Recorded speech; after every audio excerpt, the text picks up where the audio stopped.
I'm still alive. I still have a responsibility to all these. I have hats to wear as a father and a soldier, a son. Uh, I could not give up. Welcome to Trial to Triumph, hosted by Caleb Johnson, the show about leaning into life's constant testing on your way to realizing your biggest blessings. How's it going, everyone? My name is Caleb Johnson, host of From Trial to Triumph, and this is a show where we talk to people who have gone through tremendous trials and have come out triumphant. And even if you can't relate to any of the guests that are on the show or today's show, there are still life lessons that you can pull out of them, and I will do my best to break those down and really pull those out into the spotlight. So without further ado, I'm really excited to have our guest on today. And so, Aaron Hale, welcome to the show. Caleb, thanks for having me on. I'm excited to get started.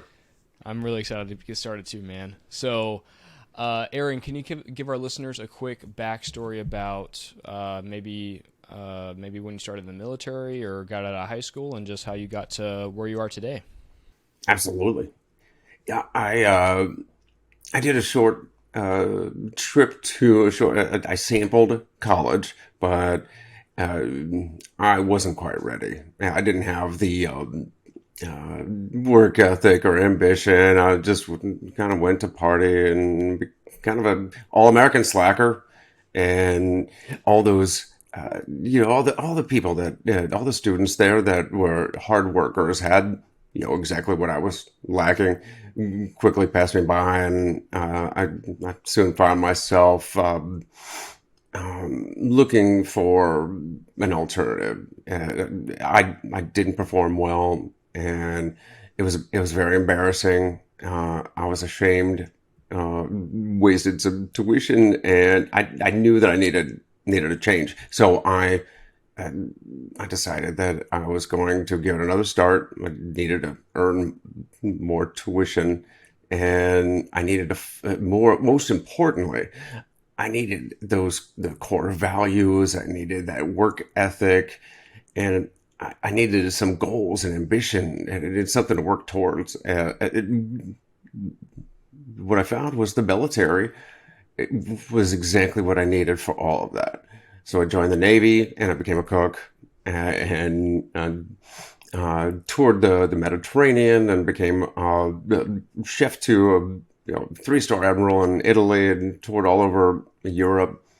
And then about 8 years into it, I deployed to Afghanistan and ran an Army chow hall there. And while I was there, I met some EOD technicians, explosive ordnance disposal, the military's bomb squad, and I knew that was really what I needed to do. I'd found along those 8 years in the Navy exactly what I was looking for, and it became less about me, and it became more about the service and using my skills and abilities to do my best for a greater purpose. And when I met the EOD techs and learned all about the first responders that run into danger when everybody's running away, and the fact that they were lifesavers on the battlefield, I knew that was exactly what I was meant to do.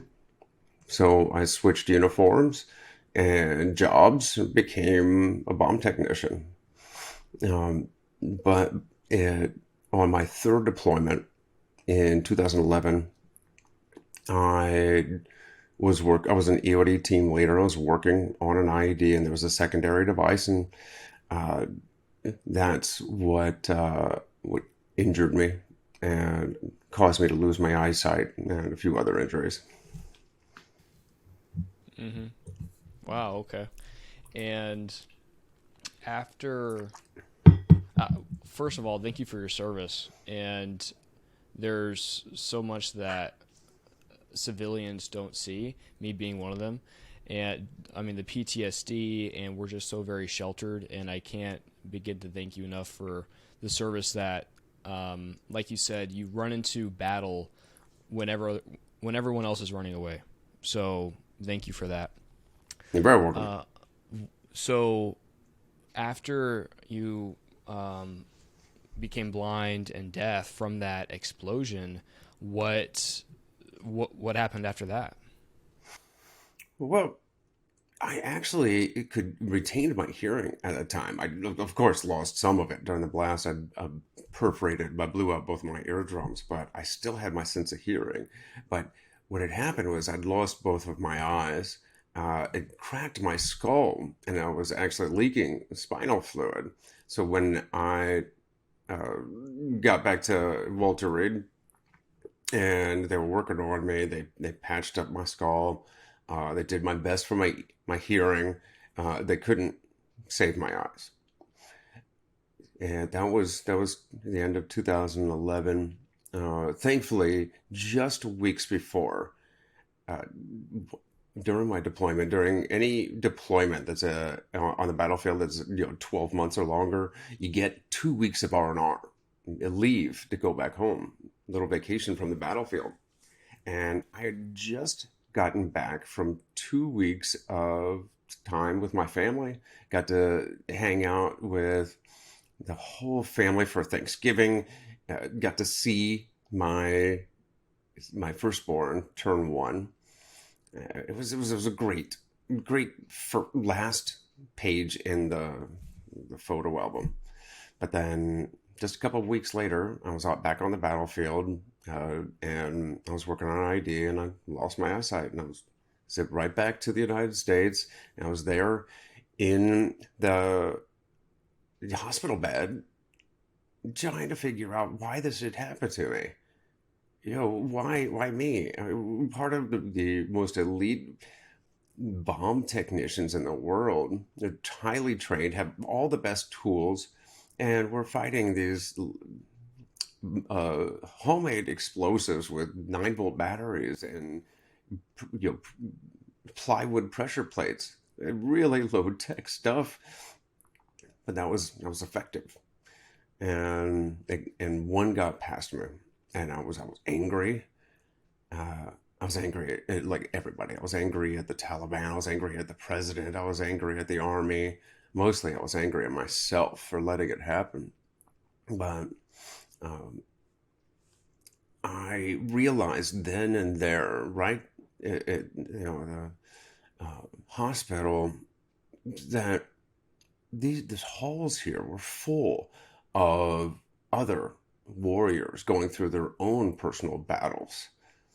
I realized that, yeah, I've got a family that counts on me, and other soldiers, and I've got I'm still alive. I still have a responsibility to all these. I have hats to wear as a father and a soldier and a son. Uh, I could not give up. So if I was going to be blind for the rest of my life, I was going to be the best darn blind person I could be. And I started looking for ways that I could adapt to my new situation. And I just started learning. I started fighting back to health. And I wasn't going to let my family, military and blood related family, to, uh, I wasn't going to let them down. So I got out of the hospital. They sent me to a VA hospital, a blind rehabilitation center, basically blind school. And I learned all about the accessible technology and the cane and navigation and all of that and basic living skills. And once I graduated there, I I actually got stationed back down at Eglin Air Force Base, where the EOD schoolhouse was, because I requested to become an instructor. And that's what I did for another year and a half while I underwent a few more surgeries.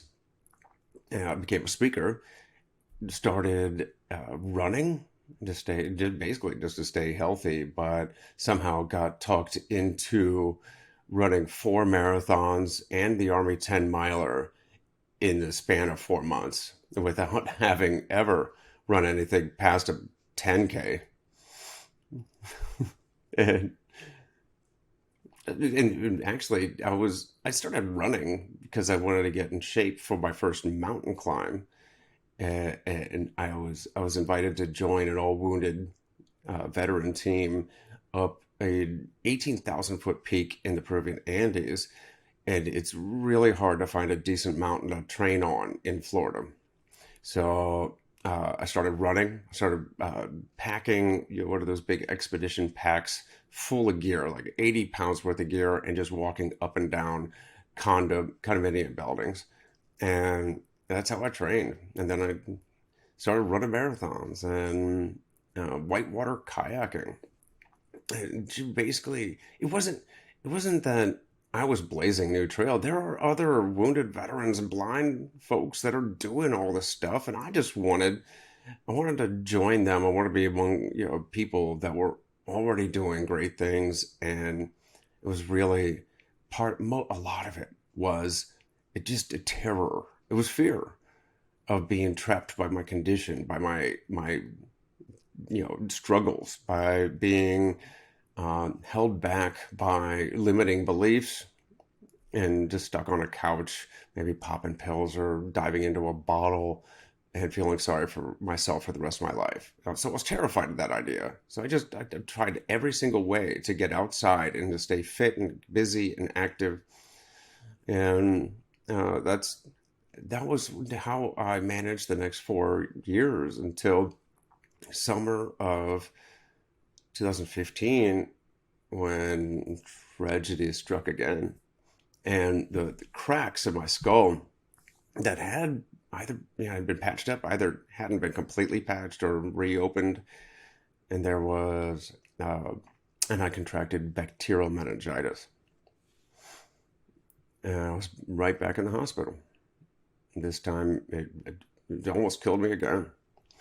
But either the heavy doses of antibiotics or the bacteria itself stole what was left of my hearing that the bomb blast hadn't taken. So, people are trying to communicate with me as I sunk deeper and deeper over the next few days in the hospital into complete silence. I remember the doctor saying, telling me, breaking the news to me and telling me that I was going to be deaf for the rest of my life. And I couldn't believe it. I said back to the doctor, "What?"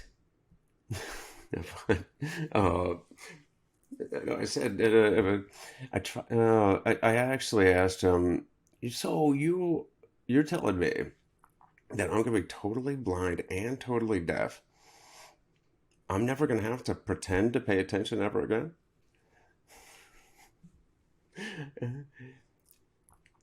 What I definitely didn't hear at that moment was, present in the room were both my girlfriend at the time, my wife now, and my mom.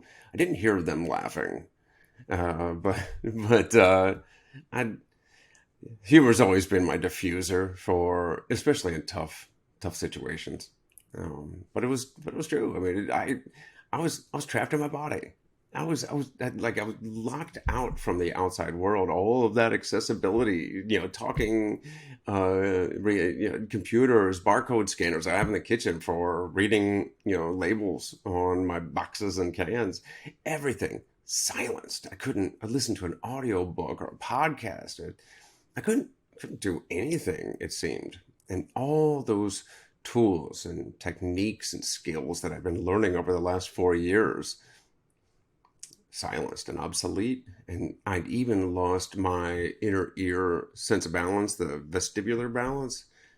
So I came home in a wheelchair too. And I couldn't even go running with a partner. I couldn't even get on my treadmill. Uh, so, of course, you could imagine I was in a poor mood for a little while. Again, I was asking, like, why is this happening to me? Why again? When is this soldier, paid his fair share, paid his dues? I was asking the wrong questions. Like, instead of asking, why is this happening to me? I should have been asking, why is this happening for me? And what I'd learned in the previous 4 years after going blind is that I'd become stronger for having to fight harder, to learn more things. I had to try harder to do some things that are very simple tasks with, if you have your eyes. So I had to work a lot harder, and then then that's when the mountain climbing and the running and all of that stuff, the speaking and telling my story and having actually enjoying my life. That's when that happened, and I was helping others. So here I am, yeah, sad and pissed off again and asking the wrong questions. And then I realized that this was my first rodeo. I've been through this before, and it's time for me to put my money where my mouth was. I needed to do it again. So I had to seek out new ways to do things I just learned how to do. I just needed to figure it out again. Uh, what happened was um, I did what anybody in my situation would do: started a chocolate company. Yeah. But the truth is, it was Thanksgiving again, and it was coming up, and I just decided that we were not going to break a tradition. For years, we we just threw this big feast. I love to cook, and it was the chef for a little while in the Navy, and I loved creating that art for other people and letting them eat and enjoy, and it created such fulfillment for me. So that's what we did. We invited all the family. We're going to have this huge reunion back at in our house, and we invited a few of the EOD students from the schoolhouse that's just down the road. Sometimes these young service members may not have enough leave days or money saved up to travel back home, and they want to save that up for like Christmas and the New Year's. So Thanksgiving, the base still kind of shuts down for the long weekend, and there's really nothing to do. It's kind of a sad situation. So we invite them to our house and then share at our table. I love that. So we did that very thing, and I started preparing weeks in advance. I was making cookies and pies and cakes and just put them in the freezer, and then I started making batch after batch of fudge. I would just change up the recipe a little bit and try this and that, and just tossing all sorts of different ingredients. And then I was having fun. In fact, my wife said she noticed two things that she hadn't seen in a while. One she hadn't seen in a while was the smile on my face. She hadn't seen that in almost 6 months since the meningitis. And the other thing was she noticed was fudge was piling up. So she started sneaking it out the front door. Like, you got to be real stealthy around a blind deaf guy. And she was just giving it away. And people started coming back and asking for more to buy for birthday parties or whatever. And of course, the capitalist in me said, "Well, of course you may." And we started selling it, and Extraordinary Delights, EODfudge.com was born. And we were featured on Fox Business and Rachel Ray, the Lester Holt show, and business started booming. We just decided we needed to do something with the this new income. Where were we going to do with it? That's when we turned to real estate. And I just had always been interested in real estate. I'd been licking my wounds on my first real estate venture since 2008, when I was a very young service member, and they gave me way too much money to try my very first flip, and it was a disaster. And in 2017, I started doing it like the right way. And although we entered into real estate probably the most difficult way you can imagine a blind deaf guy investing in real estate. We bought out of state at an online auction, sight unseen, so to speak. Uh, and it was going to be a burr uh, into with hard money. And so it went exactly how you might think it would. Everything kind of went the wrong way. Estimates were way off. The rehab budget went doubled actually, and it just it got way out of proportion. We couldn't use hard money because buying it like through the auction online company. I actually put it in my own name in the contract, didn't not realizing they wanted an entity, all these other things. But in the end, it actually did work out. And our estimates were very low since the market was starting to really take off at that time. And that one property, that one single family home, afforded us the ability to buy a duplex and another project house that we turned into a short-term rental, which is all of them are actually cash flowing very well. And that just we've just been building on that. Limited partners on a 52 unit apartment building in Fayetteville, North Carolina. I just started a company wholesaling and flipping in Pensacola with another wounded buddy of mine, Dan Devine. And we've got a few projects in both Ohio and Florida going on right now. And things are just going really well. I started running again. Um, I actually the meningitis happened in 2015, and I started uh, just getting on my treadmill when I finally got back to walking. This was the thing, like the belief is just one, the mindset is just one portion of it. Then you got to put the work in, and I wasn't going to be stuck in a wheelchair or sitting on that couch. Yeah, like I said, I wasn't gonna let that happen.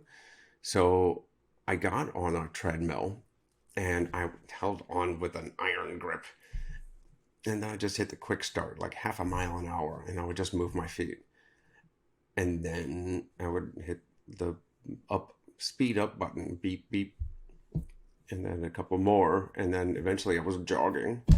And then I was running again. And within a year of contracting meningitis, I ran uh, my hometown marathon in Akron, Ohio.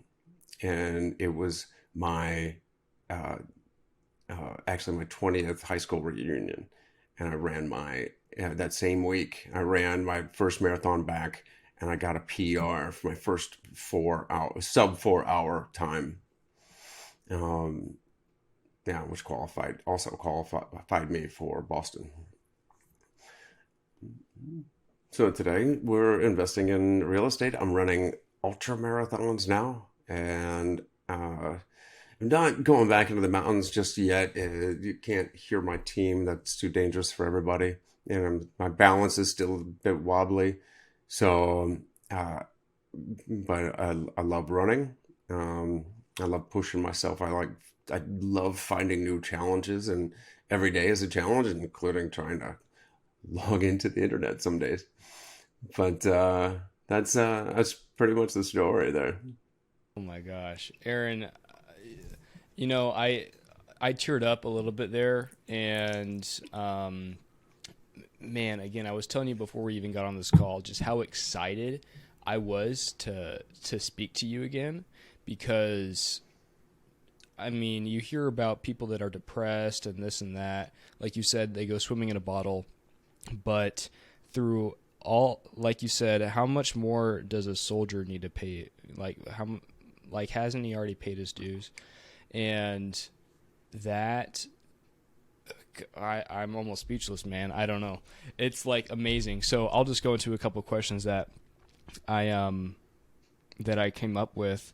What, you have this ability to never quit, And even through like that first time you said, I'm not going to go swimming in a bottle or turn to pills, and I would go crazy. And so how was that instilled in you, if that makes sense? Well, I've got a fantastic family, a very upbeat, optimistic family, by no stranger to tragedy themselves. And I've got a huge support system with my military family, and especially within the EOD community, which is a very tight knit brotherhood. So I have this support. I'm bolstered by so many people, and then it's just a logical answer if you think about it. And I'm a big fan of the Stoics. That, like those two questions: why is this happening to me versus why is this happening for me? Because if you think, why is this happening to me? And if you're depressed and you're just worrying about the pain or what you can't do, you're cutting yourself off. You're actually limiting yourself. You can be angry for a little while, and that's perfectly natural. But then where do you go from there? Eventually, you gotta stop. I mean, eventually you have to stop crying. Eventually, you have to stop being pissed off, or what's left? And I would literally I'd be so pissed off for a while, and then just get bored.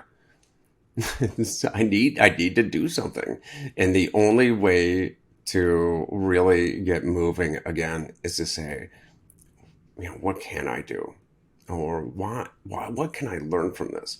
And that's the next progression beyond, you know, why is this happening to me, to why is this happening for me, is to go a step beyond that and say, why is this happening for me so that I can share it with others?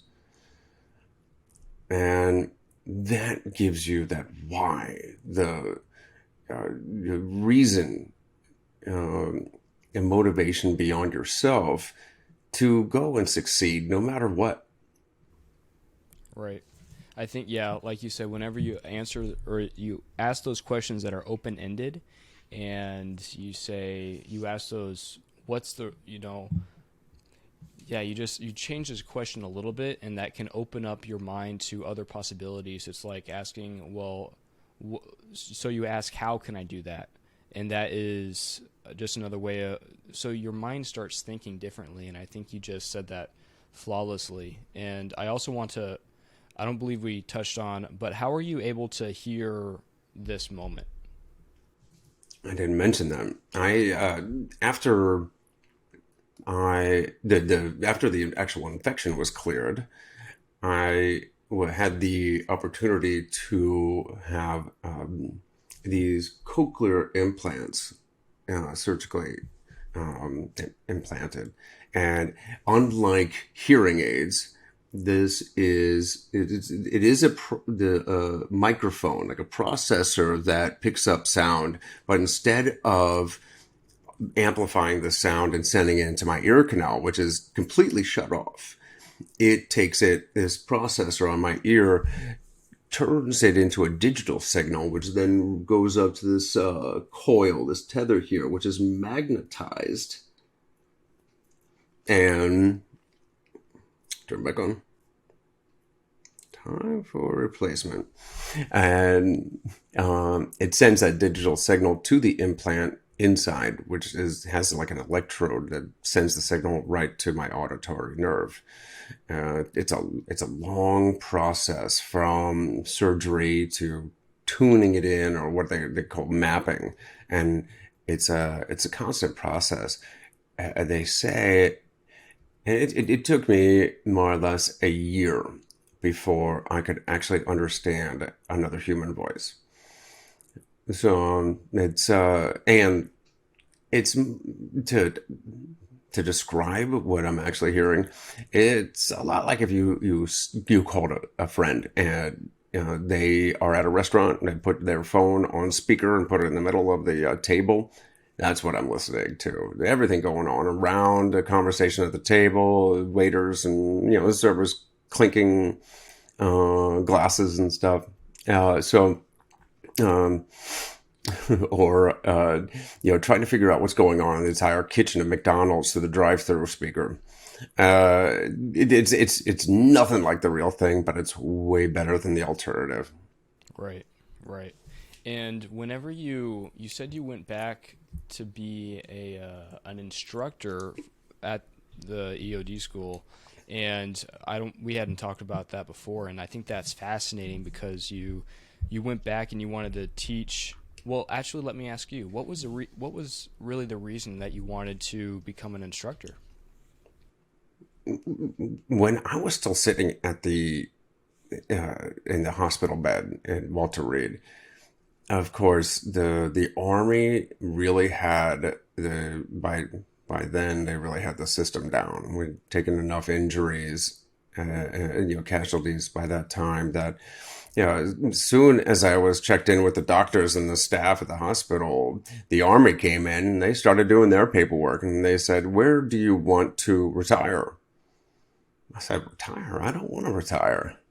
Of course, being blind is kind of disqualifies me from most things in the military, especially defusing bombs. Uh, they won't even let you be. They'll allow you to be colorblind. But uh, so I said I'd actually learned about a few soldiers, a few other service members who were completely blind and still serving on active duty. One was Captain Scott Smiley, who actually he took charge. He was a commanding officer of a warrior transition unit, which is actually a unit comprised of all wounded veterans that were going through the same process as me.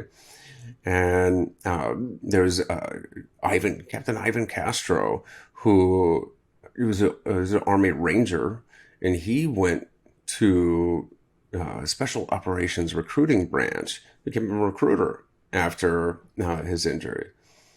He was actually a big runner and the guy who talked me into all the marathons. So I blame him. But these guys found roles within the military, and I wasn't ready to hang up my uniform. I loved my service. I loved being with the community, the EOD community, and I felt honored that I could still do something. In fact, why not go to the schoolhouse and teach them about the battlefield that was ongoing in Iraq and Afghanistan? So that's what I did. However, during the medical review board process, which takes upwards of a year anyways, that's when I started doing the running and the speaking, and I got used to being a blind person and realized that I had nothing more to prove in uniform. And simply the fact that I was so close to the job but missed actually doing the hands-on work. I said I would take my retirement. That's what I did.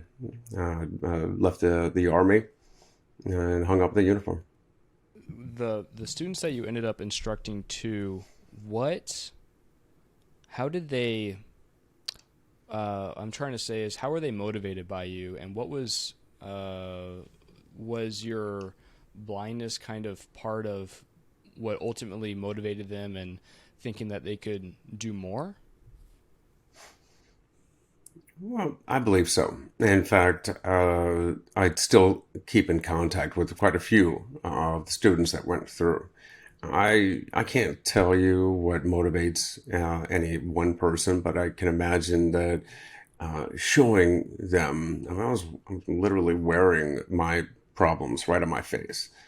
And I was showing them that, one, the danger is real, take it very seriously.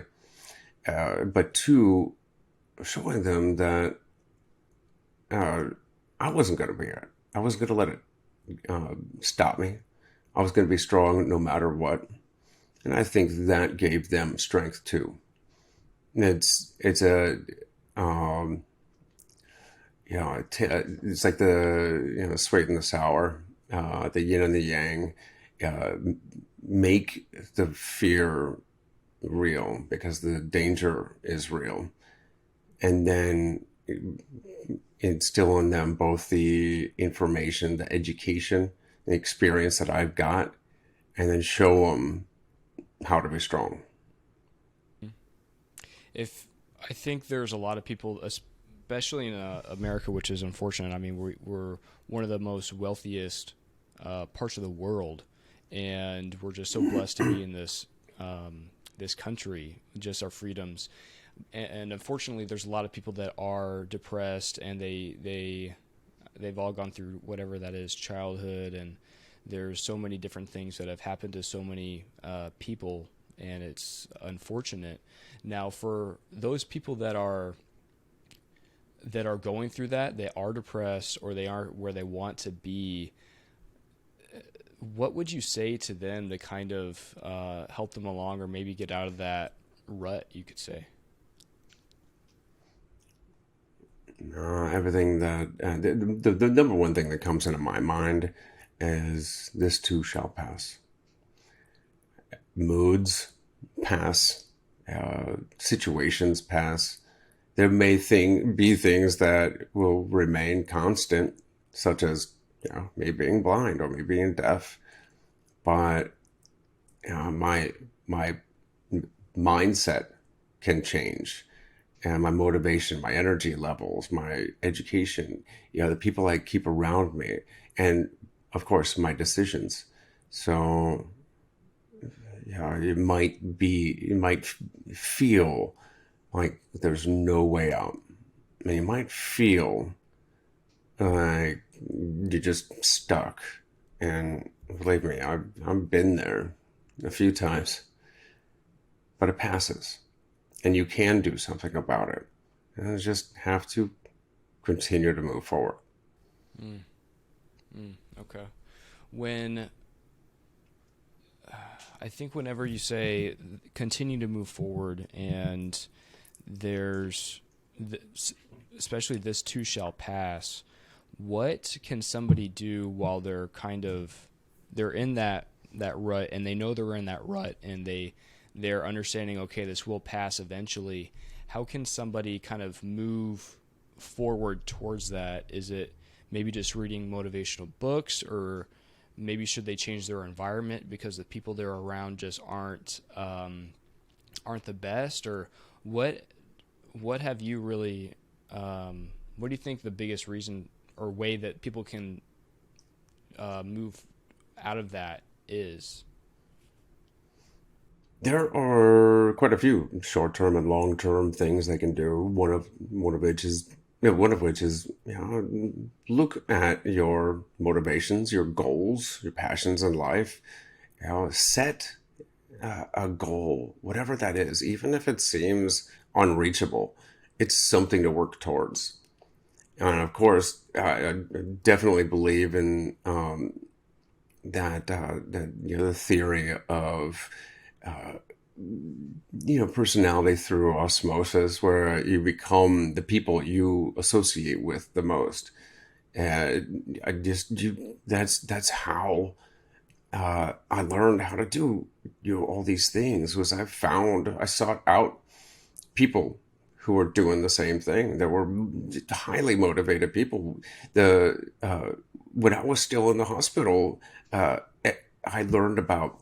When I first learned how to use the search function on my phone, I started figuring out, like, doing searches for blind plus anything, blind plus outside, blind plus cooking, blind plus whatever I wanted to do, because I didn't know. And a few names kept popping up, like Eric Weinmayer, who was the first blind person to climb Mount Everest. And then I sought him out, and I went climbing with him. He's the one who organized the trip to Peru. And then there was Lonnie Bedwell, who's a Navy guy, and he's the first blind person to kayak the entire distance of the length of the Grand Canyon. So I went kayaking with him, and I did Class 3 rapids in the Yellowstone River. And there's yeah, you if you don't know how to do it, find people who do, and you know, do it with them. And there's, of course, I'm a voracious reader, listener. I've Because of this thing is Bluetooth connected to my phone, I'm constantly listening to podcasts and audio books now, and I tear through stuff that helps me with my mindset, educates me on various things, entertains me. Constantly listening to things, and I just if I don't know how to do something, I find out how. And if I'm not feeling particularly happy or motivated, I need to find out why and how to change that. A question that I have for you, Aaron, is how, because I've experienced, let's like you said, whenever you search up blind plus something, someone's name come up, and that person, you wanted to be around that person. And whenever I've sought somebody out, sometimes I have been able to find those mentors that have really changed and impacted my life for the positive. And a lot of times people are just busy, and it's not that they don't want to help, but they just can't help everybody. So how do you, if somebody doesn't, if someone doesn't respond, or you can't get a hold of someone that you really want to be around, what do you do? Well, it really depends on what the activity is or the thing you want to learn, or the person, what you want to learn from them. Uh, but, when it comes to these adventures, many of these people are members of organizations, nonprofits that assist wounded veterans. All I had to do was raise my hand. Uh, However, when it came to starting a business or getting into real estate, it's the same for me as it is for anybody else. It's find your peers, get into those Facebook groups or bigger pockets, you do like forums, and you learn. You talk to other people, you ask questions, you find coaches, mentors, training groups, that kind of stuff, academies, and sometimes you gotta pay for entry. Sometimes essentially you pay for entry in one way or another, whether it's a membership fee or it's some kind of tuition, or you find a way to add value into these people's lives. Offer your services in exchange for education, and that's how I've been doing. So I've been managing from since getting into the business. Okay. Yeah, I think for those people listening, whatever that is, for me it's real estate. And if I find somebody that I want to be around, you kind of just try to add value wherever that is. And Aaron, it sounds like you have done that as well. So to those listening that maybe you want to be a singer or whatever that is, you want to work at Boeing and you want to be the best engineer you can, right? You hang around those people that you want, that have what you want, and you hang around them and try to add value the best way that you can. And Aaron, I think whenever looking for a mentor and you want to add value to somebody, it might be difficult to find how you can add value to somebody. So whenever you find somebody that you do want them to be a mentor to you, how do you find just what to add value to them? Generally, it takes some creativity. It takes enough passion for whatever field that is, whatever you're trying to learn.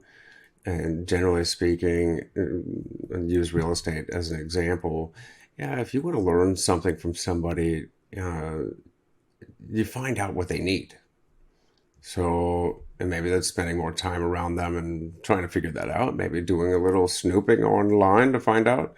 A lot of times when I'm trying to learn something from somebody else, these people are pretty well established on the internet. Maybe they have a Facebook group, and I go in there and I participate.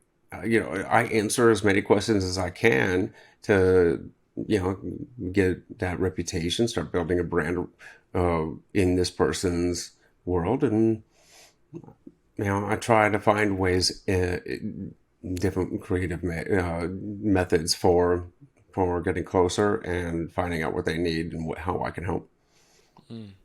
Okay. Okay. Well, Aaron, I think we're about running out of time here, unfortunately. And again, you've moved me, and I really appreciate your time and you joining us today and our listeners and helping them out. So I want to go ahead and ask you 3 questions before we do close. And that first being, if you have a podcast or a book maybe that you would recommend to our listeners to listen to or read, what would that book be?